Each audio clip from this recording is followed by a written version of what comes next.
Yo, everybody! Jim here from DrinkABeerandPlayAGame. Welcome to episode 216 of the Power Hour podcast. How are you doing tonight? Yep, I'm alone. A couple weeks ago, thanks to scheduling, Brian had to do this solo, so it's my turn. If you watched last week's episode, he was pretty sick, so he wasn't drinking, and this week we actually just went to TooManyGames. So he picked up a nice case of con crud on top of it. So, yeah, Brian's dead. He's dead. He's not coming back. The dream is over. He will not be returning. The funeral is soon. I will send out those details, but yeah, we wish him a speedy recovery. But, so, yeah, I'll be talking about TooManyGames in a little bit. But beforehand, gotta get through brass tacks and all the usual steps. First up, the beer tonight. Gonna be drinking two of them. So first up comes to us from the 26 Acres Brewing Company. It is their Reptar Juice, New England style IPA. 7.2% alcohol. Trying to get a decent picture of this. Maybe I'll try and put a better one up, or Brian can put a better one up. But yes, this actually has a ton. Like, it's super hazy. It has a ton of frothy head when you pour it out. So this has had some time to settle, but there's a shitload of lacing. I mean, this is a husky boy. If I'm going to be talking by myself for the next hour or so, yeah, I'm going to be needing some drinks. But speaking of talking by myself, haven't done this in a while. So, the Reptar Juice. What's that? I have barely any light, so please. Okay, I have to get this out of the way too. So, my good camera, for those watching the YouTube feed, my good camera is still in storage. So, normally my Logitech webcam, it does a pretty good job of picking me up when I'm doing a Zoom call with people. A Zoom call by itself looks like shit, and my older Logitech doesn't play nice with my new Logitech software that I kind of hate. So yeah, the quality is probably not going to be the best, but I'm going to do what I can. But moving on from there, I promise it'll maybe look better next week. Probably not. I'll still be in my friend's basement doing it. But flaked oats and wheat give this beer its opaque, hazy appearance and a pleasantly thick mouthfeel. Ample amounts of mosaic and citra hops are added to the fermenter to provide the flavor of citrus fruits. The result is a semi-sweet, super juicy, aromatic, hazy IPA. It'll make a Reptar say, "Hear me roar." So, this is brewed and packaged in Concord, North Carolina. So this is one of those leftovers from when I went to North Carolina a couple months ago. It is high on the hoppy scale, high on the body, and yeah, pretty on the... It's like medium dark range from their little label they have in the thing. And yeah, I guess that describes it pretty well. Definitely hoppy. Flavor-wise, it's a hazy IPA. Does not reinvent the wheel at all. It's good. If you like hazy IPAs, you'll probably like this. If not, probably won't change your mind, but I'm hoping the 7.2% alcohol gives me the juice I need to get through this episode. Gaming. What have I been gaming lately? Not a lot. Actually, almost nothing. So, I do have a little bit. I played a little more Mario Odyssey. So, I'm getting close. I think I'm at like the second to last level at this point, or world area you fly to. I forget how they kind of break it down. But yeah, I'm pretty sure I'm at the second to last. Could be wrong. But it's really fun. It's very delightful. I should just get it done one of these days. I'll try to. When I have time, I'll try and do it. But I'm still enjoying it. I did a tiny bit more of Tetris 99. Obviously, still have not won, or you would have heard about it, or I would be a much happier Jimmy this episode. I actually had one game where I was legitimately knocked out, like number 97. Like, I started the game, I got ganged up on, and it was over. So, that's how my week's been going. But, you know, few things out there keep me coming back, including the love and support of our wonderful patrons. So patreon.com/DrinkABeerandPlayAGame, where for as little as $2 a month, you can ask a question that we will answer on each and every single one of these Power Hour podcasts. And for $1 a month, you can check out in the link below our extra bonus clip from the Krusty Corner. So this week's Krusty Corner is actually basically a Patreon request from Steam, because where else? Well, actually, probably the Switch would have this at this point. Sex with Hitler 2. So if you want to see me talk about that for just $1, you can head on over and you can see me give a little discussion about that game. What I think of it and what I might be doing with it. But on to this week's questions. So first up from Todd Howard Sucks. What is one of your favorite weapons from a video game? Man, that's a tough one because there's a ton to choose from. There's a lot of cool ones out there. I mean, you can't go with like say like the vampire killer from Castlevania 4 when you can control it in all the directions. The BFG from Doom. God damn, there's so friggin' many. Even for like all the COD that I've played throughout my life, I could easily just say like the AK-47 because that's my go-to weapon in that game. So I guess for like usability wise, I'd say the AK-47 from COD because it's always in COD. It's Old Faithful. It's always there for me. But for just like a cool weapon to use, man, you know what? I mean, I talk about it too much, but fuck it. Streets of Rage 2, the lead pipe. I love the goddamn pipe. Brian's going to clip that. But yes, I do love me some pipe. I love just that satisfying whacking dunk sound that it does when you hit people with it. You can hit multiple people with you. And when you swing it around right, it hits people behind you. Especially when you play as Max because he goes behind and then comes forward. So it's like an all-around useful weapon. It's so friggin' good. And I was talking about it in a different Discord chat today. I was talking about Quake 2 randomly. And I just remember loving the super shotgun in Quake 2. Just the way it would just blow those like brutes and just zombified heat marines apart. Like it just so gory and was like one shot killing like almost everything. And you get it pretty early too, so it's pretty overpowered for a long time. So I definitely have like there's a lot of super shotguns to like a lot of first person shooters, but the one in Quake 2 always stood out the most to me.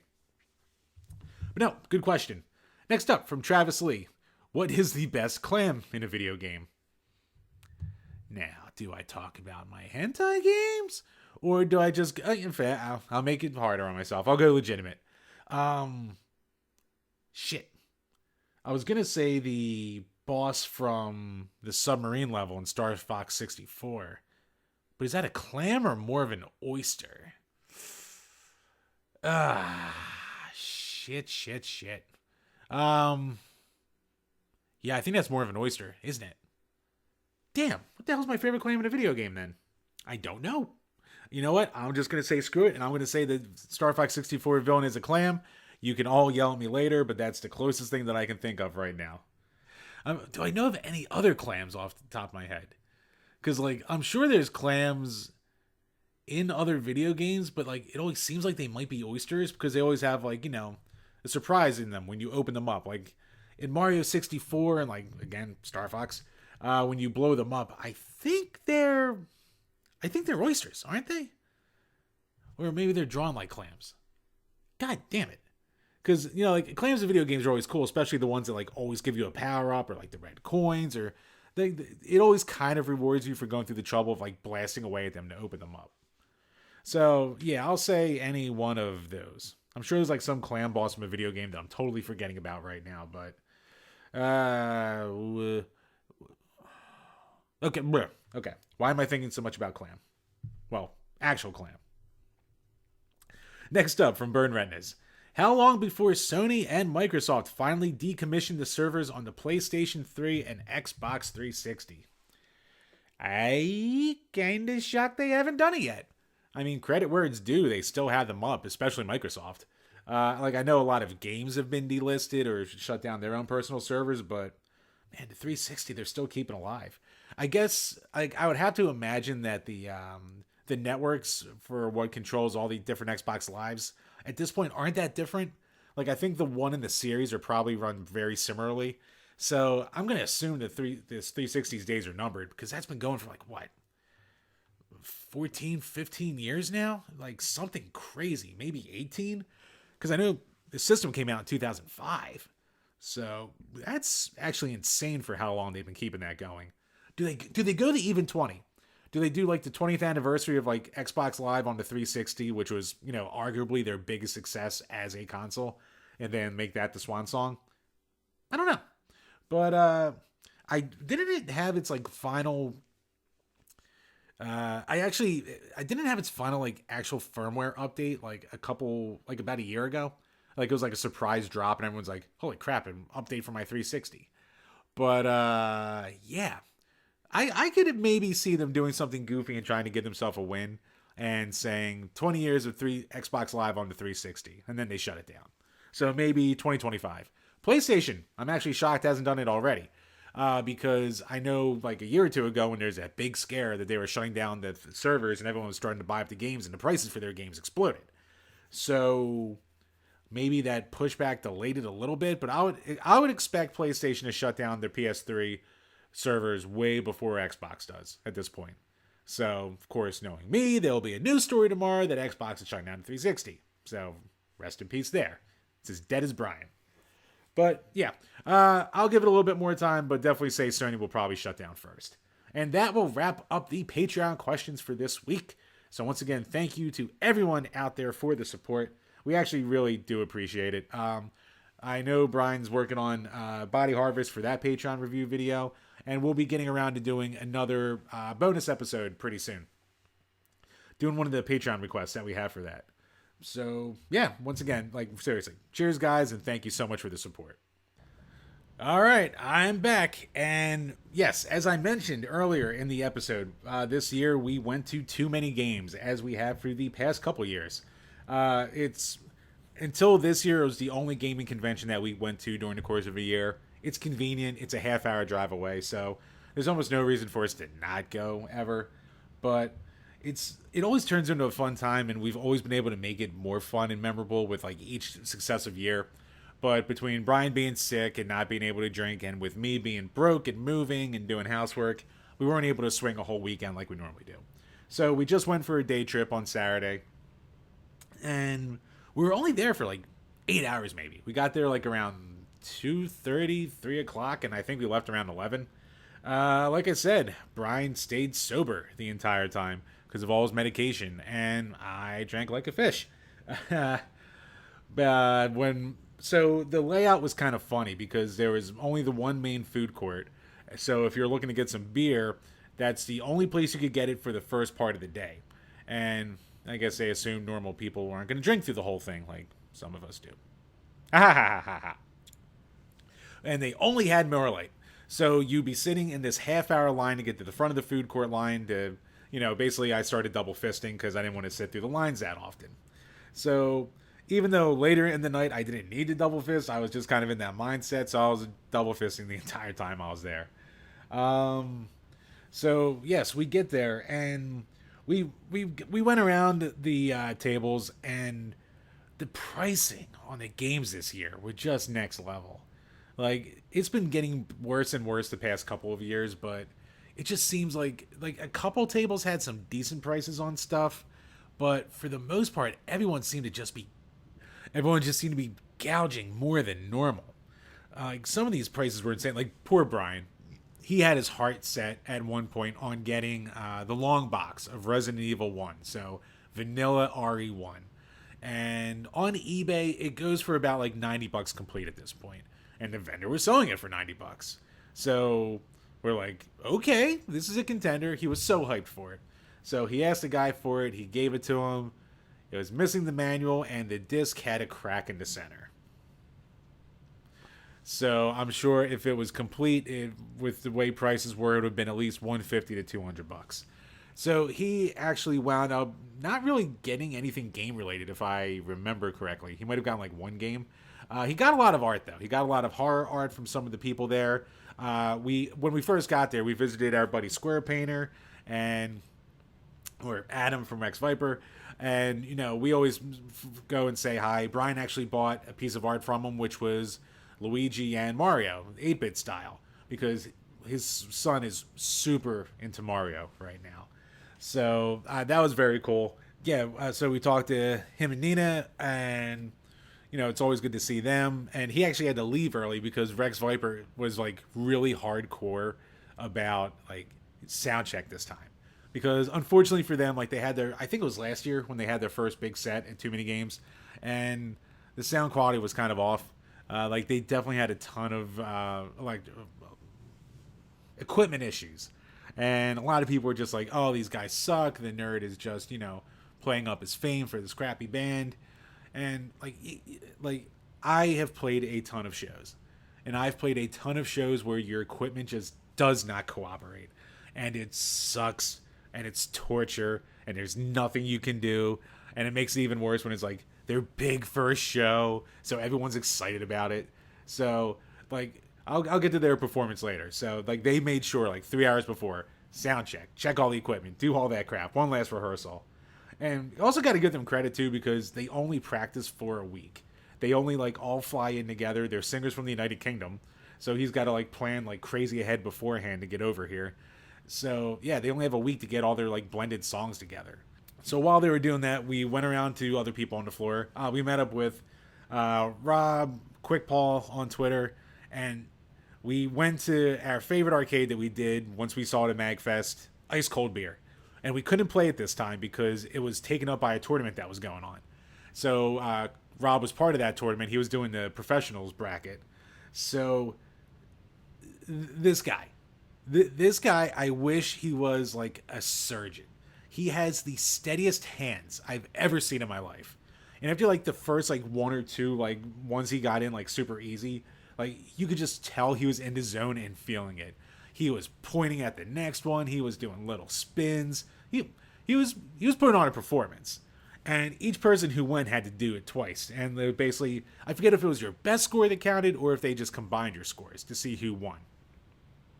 So even after, so he completely finished it his first time through. And it was just like, well, this is over. Basically, because like no one else, like I think the best that went before him maybe got to like 3/4 of the way up, if that. So he like doubled the next closest score like right away. And so they all did their second rounds, and as he's doing his second round, once again he just dominated. I think he finished it again. But there was a crowd of people that started to form around him. So between his like not showboating, but like just he was putting some flair into his performance. Between it, like there is where the beer garden was going to be, which is just like I'll get the beer garden that they were hyping up in a second. But like so, this beer garden had a bunch of tables set up where people just sitting, but they weren't there for the tournament. They were just like there to have a place to sit. And then there's people walking around, but as he's going and everyone's just reacting to every ball that he makes, like this crowd's just forming and everyone's getting hyped up and just like jaws are dropping at the performance this guy's putting on. Like he is a master at that goddamn game. So we put the picture up on Twitter and Instagram of he got the first place trophy. Like it wasn't even a competition. But he's also like the nicest guy in the friggin' world too. So like you just feel good for him too. But he put on a clinic. So while we were there, we met up with Trav, the Nest friend, and Petey and their friend Seth. So they were representing the whole Polymedia Network thing. It's always good to see them. We've hung out with Petey and drank through almost every one of these conventions at this point. And Trav's a super good dude, and Seth's nice. We talked to him the least over the years, but he's a solid dude. Good old our dear buddy Blade Blur. He eventually came out of a presentation. He hung out with us the whole time. He's like our little puppy dog. He just loves us. He loves being there. We love him, and we just have a great time with him. James Reimer, a guy we hang out with a lot. He's like the biggest Shenmue fan in the world, which is funny since I never talk about Shenmue, but he's like the ultimate like guy who just goes around to like all these cons and just schmoozes with everybody. Like he just winds up like being friends with all these guests. I think he wound up like getting drunk with David Hayter the night before, like levels like that. So that guy just knows how to talk to the crowd and talk to people. So he's always a super good time to hang out with. And yeah, eventually we went around the floor a little bit more. Sometimes with Petey and Trav, sometimes just with us and Blade. We actually went and played Toxic Crusaders. So RetroWare is putting out a new Toxic Crusaders beat 'em up. Beer break real quick. And I mean, the game looks awesome. And there is a ton of voice acting in it, which seemed to be pretty well done. The music was good, and they had a couple TVs set up. So for a little bit, it was just Brian and me playing, and then it was Brian and Blade Blur playing. And they were giving out these little vats of toxic waste. So at first, it seemed like no one knew if like we were allowed to take them. I mean, Brian and I were just like yoink because they had them all sitting there. But by the time we came back, like 10 minutes later, they were almost completely all gone. So yeah, it's just like a gack goo kind of thing. And I'm like kind of torn. Like I kind of just want to keep it sealed because cool little memento. But I also know it's a my daughter loves playing with like goo, like gack or anything like that. So maybe I'll let her have it, or maybe not. Ha ha ha ha. And then we went around to try and buy some games. Oh, Toxic Crusaders. It was definitely well made. I kind of got bored of it a little fast. I know Brian and Blade were having a lot of fun with it. Maybe I need to put more time into it. It seemed like it's a simple control scheme, which is like both good and bad. But I mean, it worked perfectly well. And doing team moves was actually like really easy to pull off. So it seems like one is just like a lot of beat 'em ups are only fun if you play them multiplayer. I feel like this is one that like might get boring single player, but it remains to be seen. It's not gonna be a day one buy for me, but it's pardon me. But it's definitely gonna be one that I will definitely get around to. And you know me, if they put out a physical, I'm gonna be a cuck and I'm gonna buy it, even though it's gonna be a game that I might not even like. And I'm going into it knowing that I wasn't super crazy about it. So I'm stupid. Don't be like me. But the game for the casual beat 'em up fan might be worth it. I have a tradition at these conventions, especially TooManyGames, where I want to buy at least one TurboGrafx game if I can every time I'm there. And unfortunately, like I'm at a weird spot. So I didn't buy any Turbo games when I was at MagFest either, because there weren't as many. That convention is as much about like buying and selling games, like that's music and gaming combined. With this one, there's a lot more gaming vendors, and I'm at this weird point where I have a lot of what all the vendors already have, and a lot of what they have that I don't have is more expensive than I want to put into it. Like I don't want to pay like $100 for Impossible or something like that. So I'm at a weird point because there's stuff I did want. Like there was a couple games I saw that I was like, oh, I could like go for this, but then it would be like missing the manual, and I just go, eh. And I could go and complete it later, but like I don't want to go to a convention and have to complete a game. You know what I mean? So I did wind up getting two pickups. So first up, like Brian actually talked me into, and I don't know why it took him to convince me because, like, I'm a big fan of the series. Star Trek Encounters. So actually by Bethesda, which really shocked me. This was only $10, and you can play as a ton of different ships from the Star Trek universe. And they say it's like a shoot 'em up arcade space combat game. So my PS2 is still in storage, but I really want to get around to playing this. Like, this sounds super fun. And I always fall like into these dark holes on Twitter of just like channels that talk about like all these ships from Star Trek. I do nerd out over that. And was that English? Did I just go or did I actually say like nerd out over that? It's been a long day, man. I don't sleep a lot. I do. It's just nothing but housework and this. But outside of that, one more game, 32X game, Cosmic Carnage. So if you remember Classic Game Room, this is one of those games that he always talked about. Like he talked about it all the time, up there with like Musha. And back when we started the page, we actually did like play this and emulate it. Because when we were like planning on doing every single fighting game, and then we got burnt out on that, and now we're a podcast page mainly. But this is one that I always wanted to get for my collection, and complete in box for $40 actually isn't that bad of a price. The box is a little bit beat up. There's a nice little gouge missing out of the back of the box, but yeah. Again, everything's in storage. I do want to play this. Like I know going into it, it's not a great fighting game. As far as like you can just kind of tell it was like half finished. Like I know they tried to like storyline it by being like, oh, half of the people have all this combat armor that you can like intersperse, and half of them don't. It's like, or you just didn't get around to it, and you just like shit the game out there. And it's got slowdown issues, and it's not really pushing the 32x to its limits either, but it does have a weird charm to it. Like, it's really slow. But, I don't know, it's probably just the CGR marking me. But it's just like, yeah, I still kind of always just wanted to have it. And I think it's the first 32x game I've bought in, God, at least 5 years. So, like, I am a 32x fan. So I figured, what the hell? And yeah, that's really all of my pickups from the convention. So after that, we decided to go over to Arnold's, which is a bar that is right across from the parking lot. And that's where Rex Viper is going to play. So the music acts were Rex Viper, Psycho Stick, and Crush 40. So it's like, cool. I've actually seen Psycho Stick before. They're around Philly. Like, my buddy used to play in metal bands, so he actually opened for them before. And Crush 40, I was like, oh shit, the Sonic Band? This could be awesome. So, as we're walking over there, quick note. The convention center, the Philly Expo Center, is right next to the Perkiomen Township sewer treatment plant. So, when that thing started kicking up, you could really smell the shit odor with chlorine mixing together during the treatment process.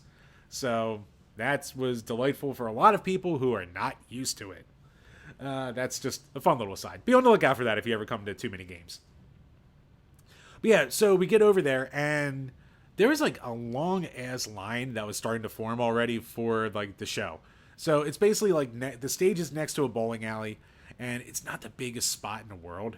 So Brian and I were kind of just like, fuck this. And we like, there's a bar that is in the back that directly looks at the stage. So we just got a spot at the bar.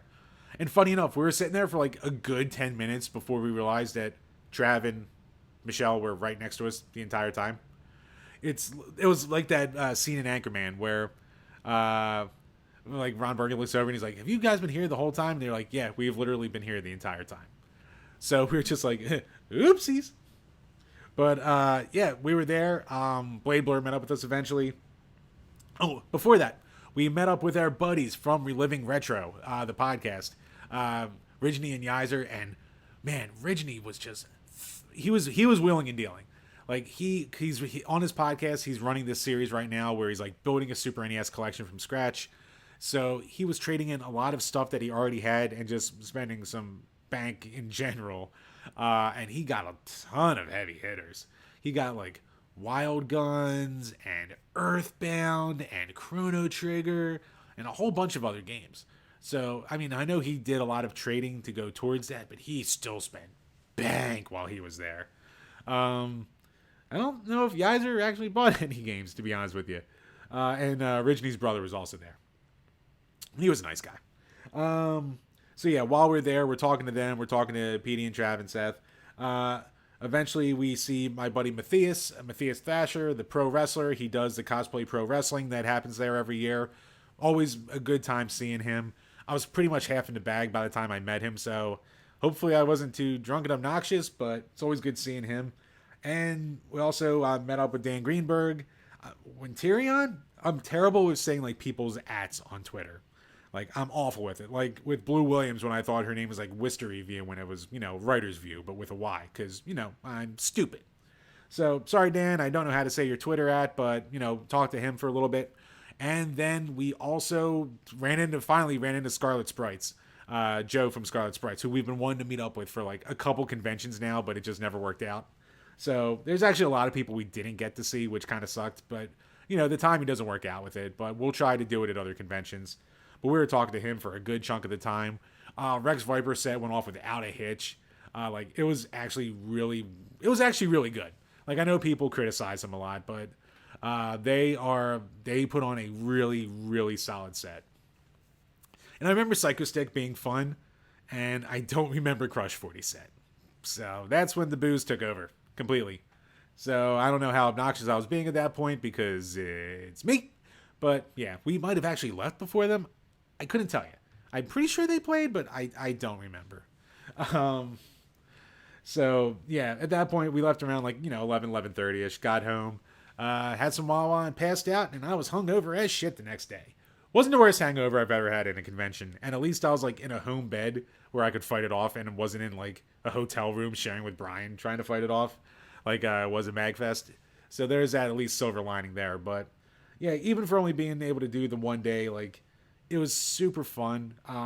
Actually, yeah, after the set, I was actually able to talk to Brad, the drummer from X Viper, for a little bit, and so when he went on stage, he was like all decked out in his full on 80s outfit because they mix 80s songs with video game music. And like he had the headband, he had glow in the stick neon drumsticks, this big ass like bright turquoise and pink and green jacket on. So like 2 songs in, he rips that thing off. I was like, oh, this guy is hurting back there. Like I once played a set where I wore a hockey jersey. The Flyers were in the playoff that year. So I was like, I'm going to show my Flyers pride and I'm going to wear a hockey jersey during the set. But, I didn't, put into account that hockey's played on ice where it's cold. So you can get away with it being, heavy and keep it in some heat. Yeah, that's not good for when you're playing some shitty dive bar that's already hot and muggy. And I was dying during that set. And since I'm a fat daddy, I wasn't wearing anything under it either. So I was in no position to take off my jersey. So at least luckily for Brad, he had an undershirt on. And I'm talking to him after the set. And he's telling me that like he had just like ordered it basically. I don't know if it was last minute, but when it came in, he didn't realize that it was like an actual ski jacket from the 80s. So like once again, it was just made to keep in all the heat, especially since you're skiing on slopes in the snow. So yeah, he was dying quick. So that poor guy. But I know that pain. I've been there. But he's always super nice to talk to. But yeah, that pretty much wraps it up. So it was short, it was sweet, but it was a super fun time, and we're glad we did it. Brian being extra sick right now after, I'm sure he's kind of regretting it, possibly. But I've been there. I've had con crud before. The first TooManyGames we ever went to, I had con crud after that, and I had to watch my daughter by myself the next day. And that was when she was still an infant. And that was a nightmare of a day. That was one of the hardest days of my life ever as a parent. So yeah, I feel for him right now. But if you've never been to TooManyGames, definitely make sure to go out, check it out. It's always a fun time. It's got a cool vibe where like everyone's just like kind of happy to be there. And if you're like us, who's like a lower level creator, let's be honest here. Thanks to the podcast, we've been able to meet and talk to a lot of people. So it's just cool that it's exciting to meet the people and hang out with them in real life that you just talked to before through a computer. That's always just a ton of fun. I gotta say, like, hazy IPAs are good, but they're not exactly what I would ever call refreshing. Especially when you're like wrecking your throat to do a podcast by yourself. Like, drinking it is okay. It's definitely like, wetting the whistle, but it's not saving me. Like, this could have been a night I could have really gotten away with like a bunch of like Coors Lights or something. Or Keystone. Or Bud Light. It's actually when we were getting to the con floor. Oh shit, the beer garden. I almost forgot the beer garden. So first, when we were getting to the con floor, what do you call it? Brian was like, "Jim, don't you get your goddamn Bud Lights?" Because I was gonna be double fisting Bud Light all day and gating up. Like, fuck it, what do I care? Been funny, but yeah, the the normal beer stand didn't have it. And I don't think the beer garden had either. And we were talking to Dan from Console Wars because he was there the day before. He was only able to swing one day. And he was like, "Oh, you guys got to check out the beer garden." That motherfucker. He's a funny guy.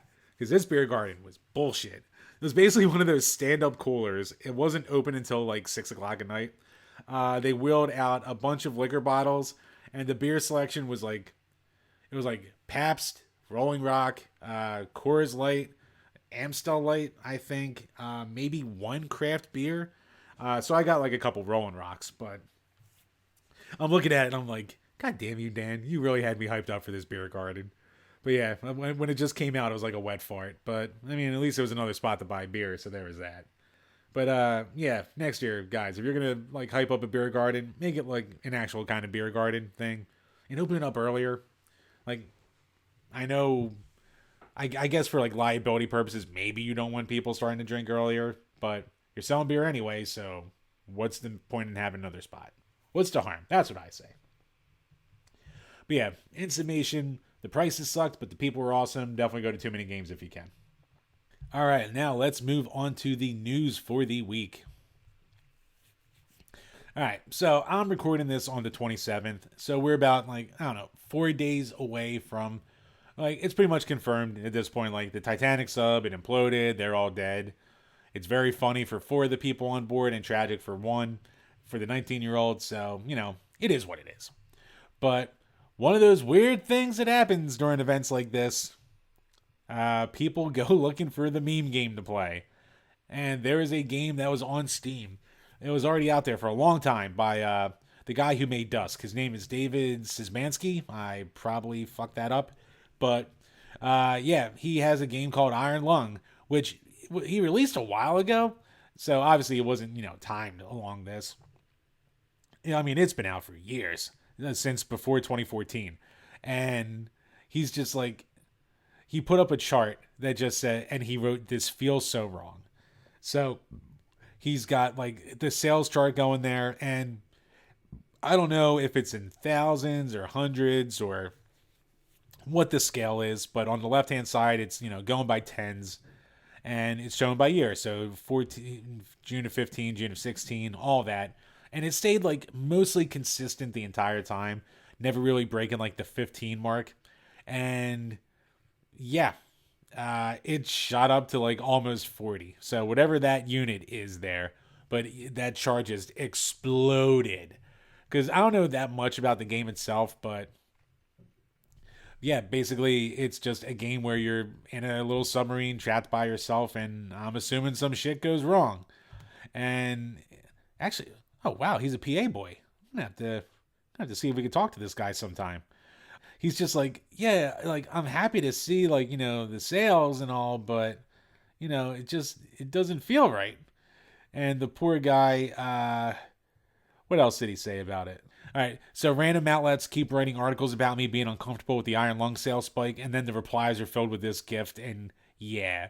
And it's the gif of, what do you call it, Woody Harrelson from Zombieland wiping his eyes with dollar bills.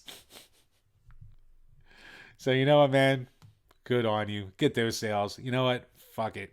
Uh, I mean, do you feel bad people died and you profited off it? Yeah, but he didn't directly. Well, I guess he did directly profit off it. He didn't intend to profit off it. Ha ha ha ha ha ha. That's how it works. And so a couple people flew a little too close to the sun, and one guy seems to make a good deal out of it. So you know what I say? I say good for you, David.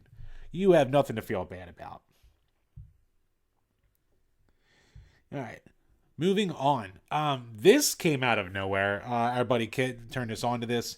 The link below is going to be to a Yang Yi video where he kind of breaks it down. But Google Stadia is like kind of coming back.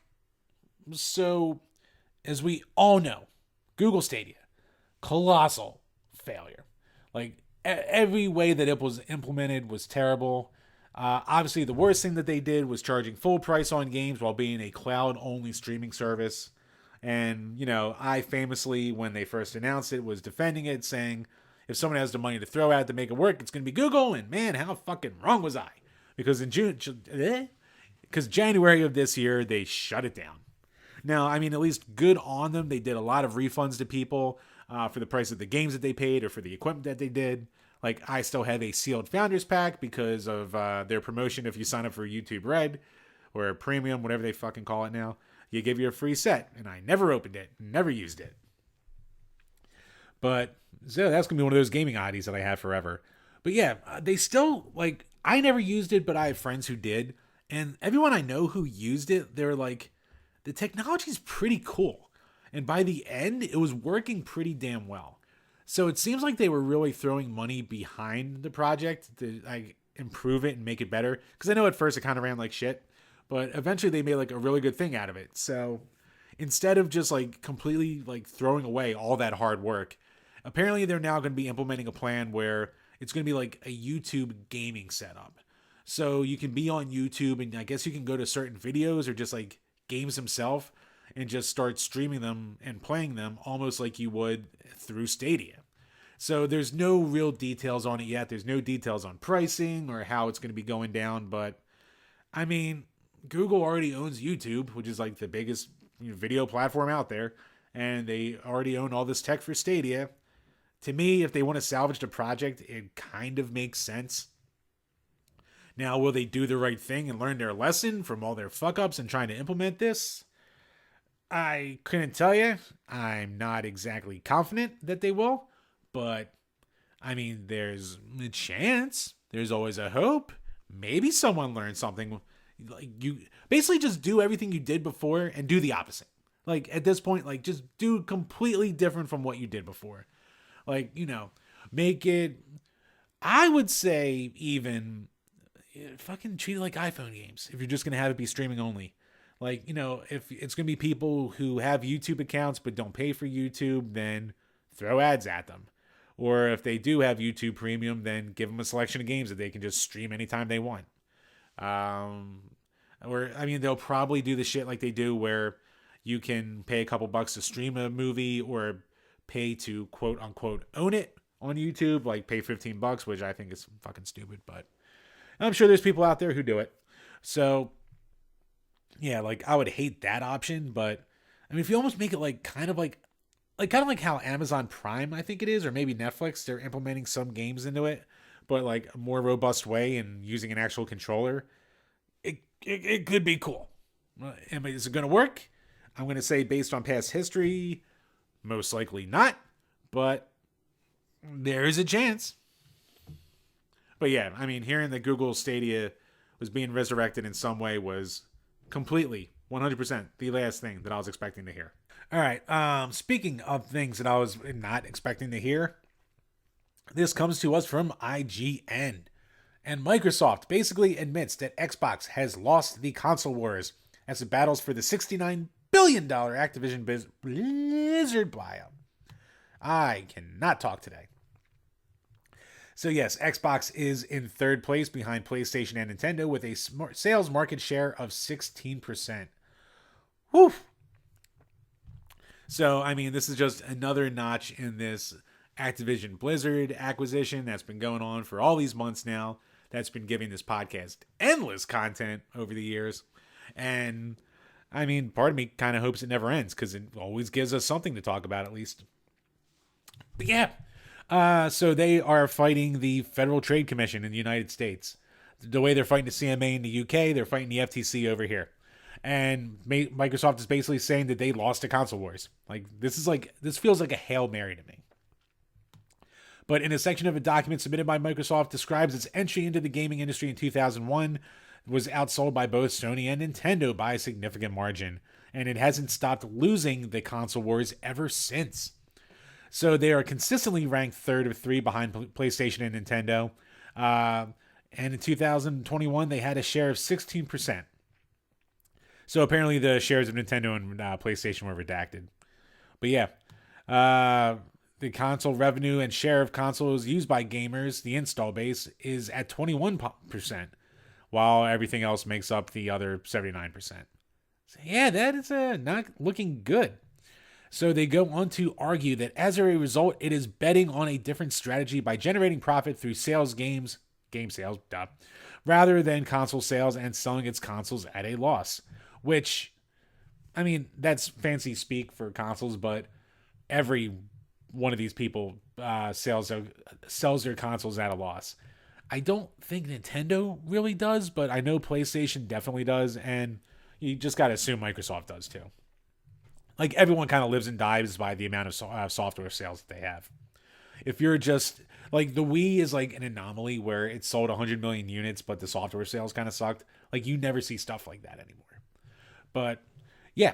And it's part of a much larger defense, which seeks to pause since the FTC wants to pause the acquisition with a preliminary injunction. So they want to stop the merger due to concerns that it would allow Xbox to dominate the games market, in part by making games such as Call of Duty Xbox exclusive, something Microsoft has vehemently denied it would do.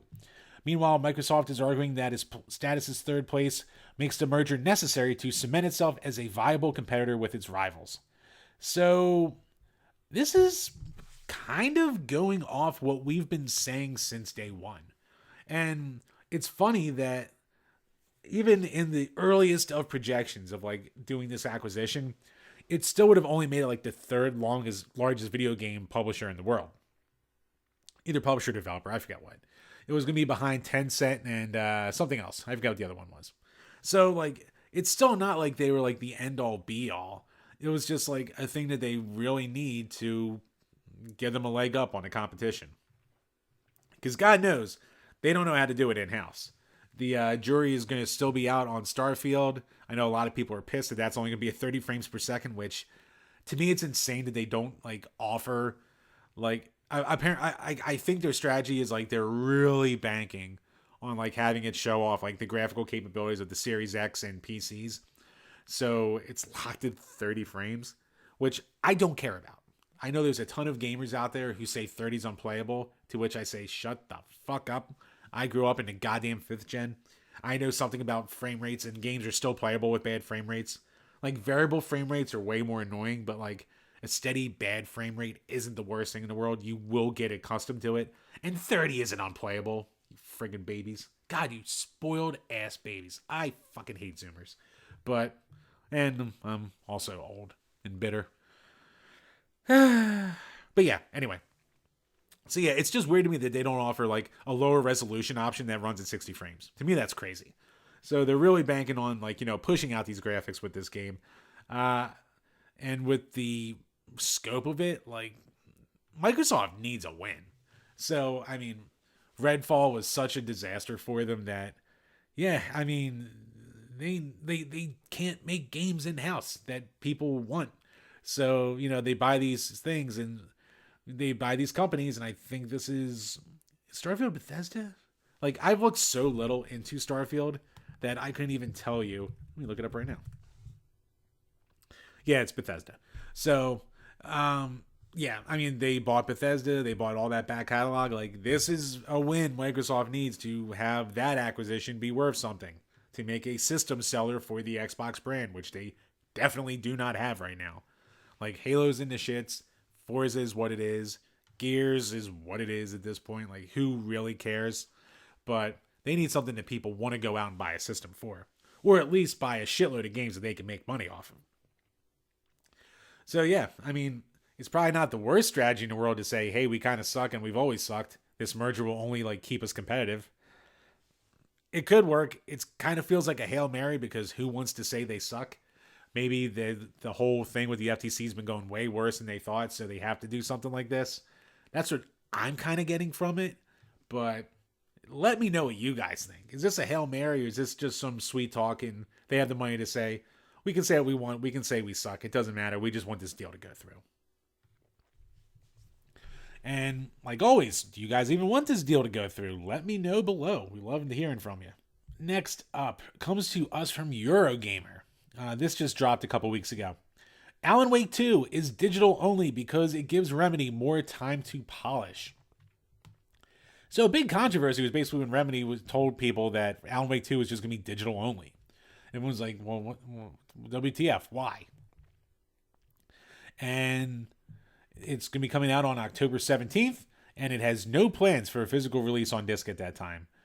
So they basically are saying that it allows them more time to polish a game to an acceptable level, which Epic Games is also on board with, and they're the publisher. And so, according to, what is his name? Kyle Rowley. He is the game director, and according to the creative director, Sam Lake. So, yeah, it is digital only, and kind of coming to this idea both from Remedy and Epic's perspective. That's our current thinking. It just makes us feel sense for this, and the timing is right, Lake explained before Rowley gave some more detail. As creatives, obviously, by going digital only, it does allow us more time to polish. Like a significant amount of time, weeks actually. Because otherwise, the game that goes to disc, obviously it has to be playable without a patch. So, I mean, yeah, but playable without a patch is such a nebulous term at this point. Like, how many games basically come out dog shit broken, and they have a day one patch to make it just completely playable? And we're so used to it at this point, we just go, oh, here's a fucking 100 gigabyte day one patch. This is annoying, but it's the state of games these days. So I think that's some fancy wording right there. But he is kind of 100% right about the timing, because you need time for a game to be considered, the game is gold, which means that it's ready to be pressed and printed on games and to get that backlog to get out to stores. So you need to be ready, I think. What are you, like 2 months before the actual release date to be like gold to get everything out on time to get it ready? Could be wrong about that, but it is a significant amount of time. So they are also saying that not releasing a disc helps keep the price at $60 on PC, which, man, I get like games are more expensive to make at this point, but I it still like annoys me that like if I'm not going to have a physical thing to hold in my hand that you're charging $60, which means if they did a physical it would have been at least $70. So again, that's the state of gaming these days. And I mean, it's the kind of thing where it's like, all right, if you want to charge more, make sure that you give me more on the disc.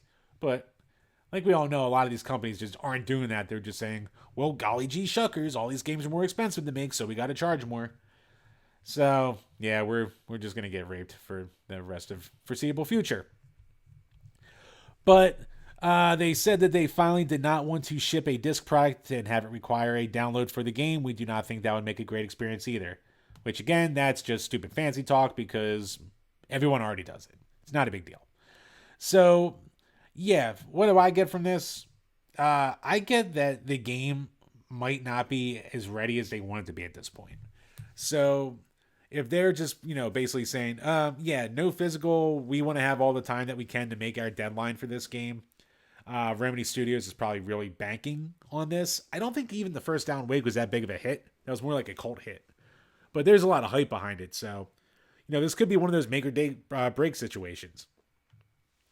And I forget who said this. I forget if it was another article about it or it was like a tweet where someone was kind of like, there's no plans right now for physical, but it doesn't mean that in the future they couldn't, release a physical for the people who want it. So, I mean, that could be a way we see of it going forward. Like games just releasing digitally at first for the people who want to get them right away. And then, eventually a smaller print run of physical copies for anyone who would either want to double dip or would just wait for that. So, I mean, I guess that might not be a bad strategy because it gets you to double dip money.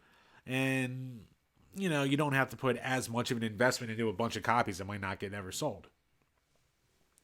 But I don't know, like this seems like one of those cornerstone moments where it's like, this is like the first real big thing where it's like, maybe a lot of like this is like the biggest game I can think of that just basically said, no, we're staying digital only.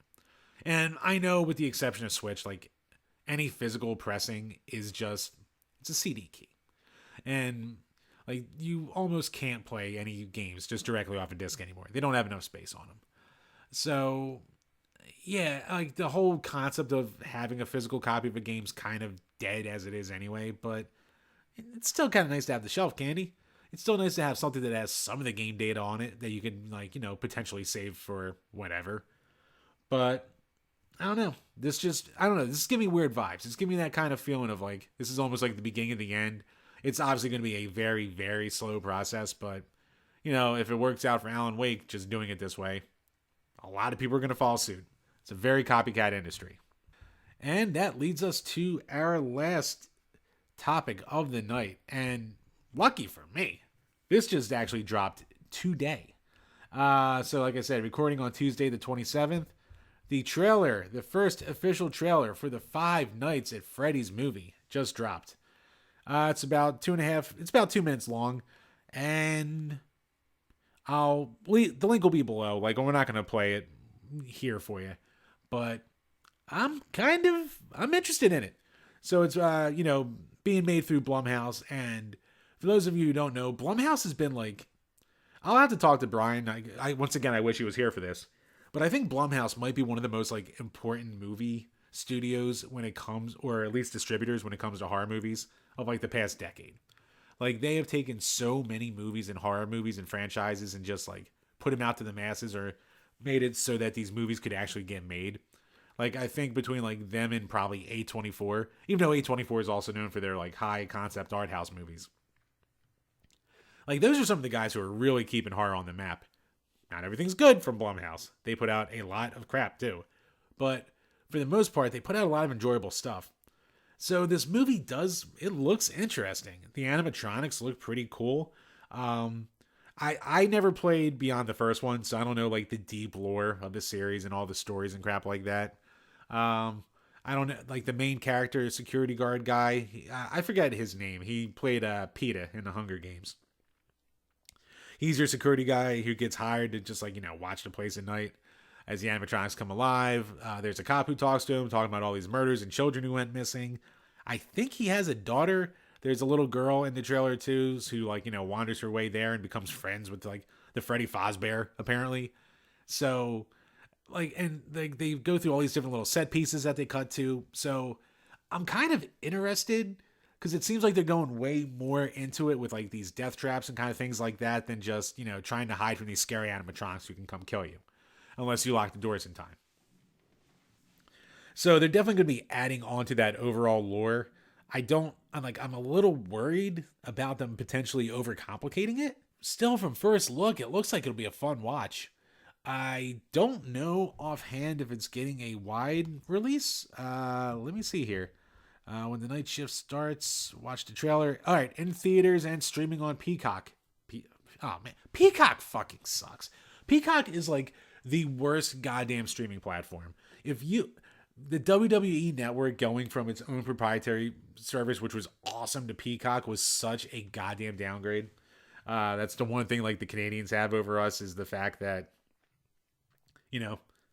they still have the WWE network as we knew it and loved it. But besides that, so yeah, theaters and Peacock on October 27th, right in time for Halloween. So that is the perfect time to release a movie like this.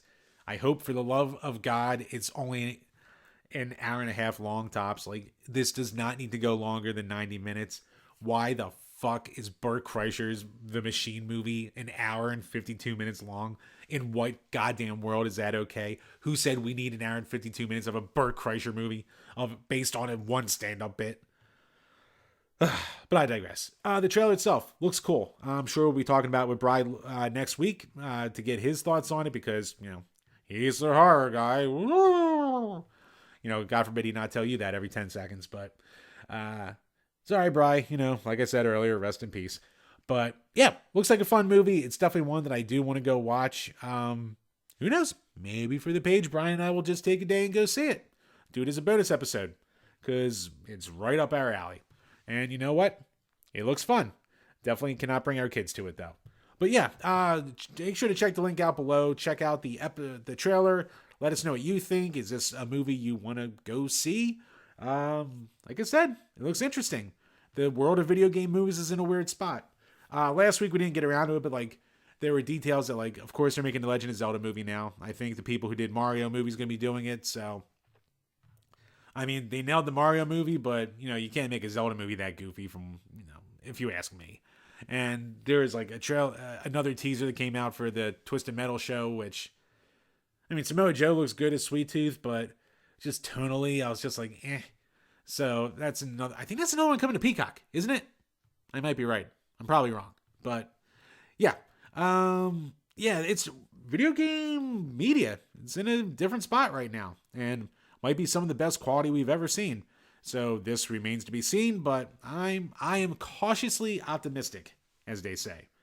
And yeah, that will wrap up this episode. My throat is killing me right now. Doing these by myself is rough. Having those times to just let Brian talk, to let my voice rest before giving my opinion, it just makes such a difference. But hopefully you guys enjoyed this episode. Again, sorry about the video quality for the YouTube feed portion of it. Hopefully I'll be out of this basement soon and I can have like a real setup again. As far as the beer goes, like I said at the beginning, it is the Reptar Juice. It is a perfectly fine hazy IPA. I have nothing to say about it. If you've had one hazy IPA, for the most part, you've had them all. This is just another one. But if you like them, it's fine. You'll probably enjoy this one. And that will do it for tonight's episode, guys. Once again, thank you for checking this out. If you're new to the page, make sure to check us out on iTunes, Spotify, and YouTube. Sub to us on all of them. Leave comments and reviews on all of them. It would really help us out. And once again, check the links below to the Patreon exclusive segment if you want to get more of this podcast. Or for more tiers, you can get our bonus episodes where we review movies, have game review requests, movie review requests, all kinds of good shit. Hopefully Brian will be back next week. He should be. And yeah, have a good week. And until then, guys, cheers.